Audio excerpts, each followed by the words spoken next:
Hi, Paul Lawrence here from SMM Real Estate. I'm sitting here today with Paul Townsend from Switch Home Loans. Today we're going to be talking about the process of using a mortgage advisor and what role they play, or what role Paul plays in helping you purchase your first home, your second home, or your third home. Paul, thank you very much for joining us today. Thanks for being here. Thanks, Paul. So we'll start really easy one. Can you tell me what is a mortgage advisor and what role do they play? Well, there's two key roles of being a mortgage advisor, and two of the most important roles is making sure that we facilitate the process as seamless as possible for the client. Often I find my clients are overwhelmed by the sheer volume of paperwork that's required to present an application to the bank. So it's my job to keep that as transparent and as easy as possible so they don't feel daunted by that process. So that's the first key thing. Because it is overwhelming. The second key thing is we make sure we get the best possible deal we can for our clients to ensure that they get the best result. Because obviously, after all, this is the biggest asset you'll ever own and it's the biggest amount of debt you'll ever have. So it's important we actually get that correct. Now, can you tell me, how do you help a buyer get into their first home? So the key here is just keeping it as simple as possible for the client, because they do find it, again, very overwhelming, the process when they're buying their first home. So it's about just taking them through the steps of the journey, so to speak, and making it as easy as possible. So some of the key things we can look at doing that is by just offering some tips and tricks as to what they need to be looking at, particularly when it comes to actually buying a home.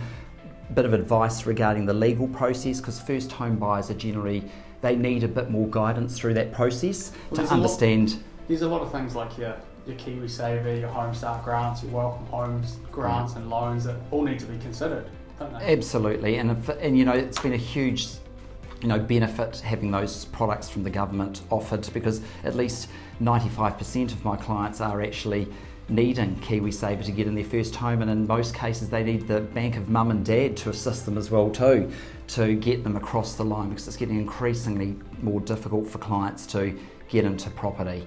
And so essentially your role as an advisor is to make that process as simple as possible. Correct, yeah, just taking away and alleviating a lot of that stress and worriness about the whole process is the key. So it's about offering that personalised service and keeping it transparent and keeping a regular communication with the first home buyer so they know exactly what step of the process they're actually at.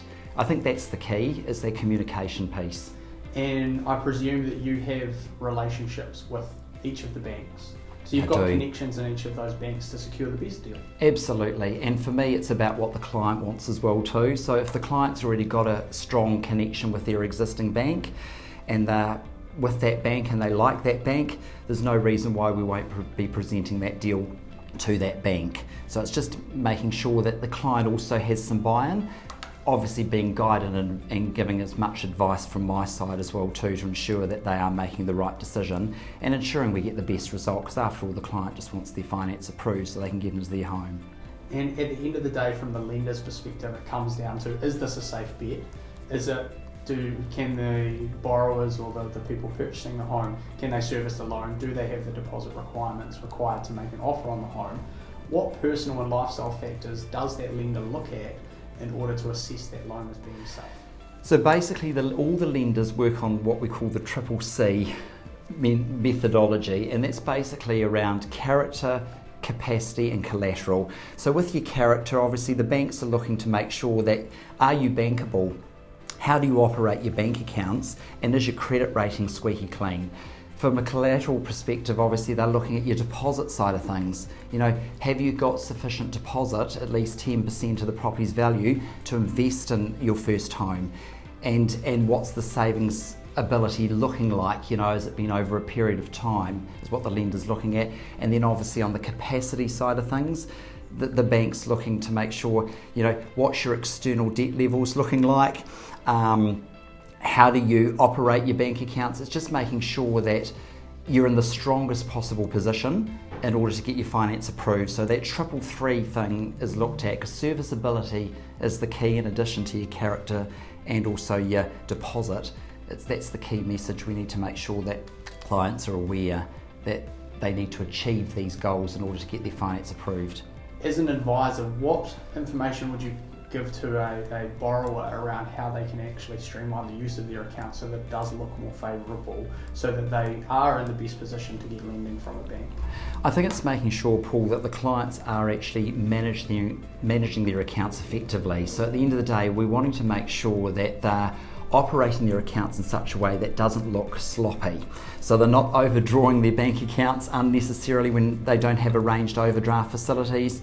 It's just making sure that, you know, the volume of transactions are managed, because the banks look at all of those aspects when they make a decision, particularly on that character piece, to ensure that you are operating your accounts well. So it's just giving them a bit of guidance, particularly on the external debt side of things as well too. You know, a lot of first home buyers do carry a lot of external debt, so a lot of that has to be managed quite closely before you get in the position where you're ready to, you know, presenting an application to the bank at that stage. So it's just managing that and guiding as much as possible.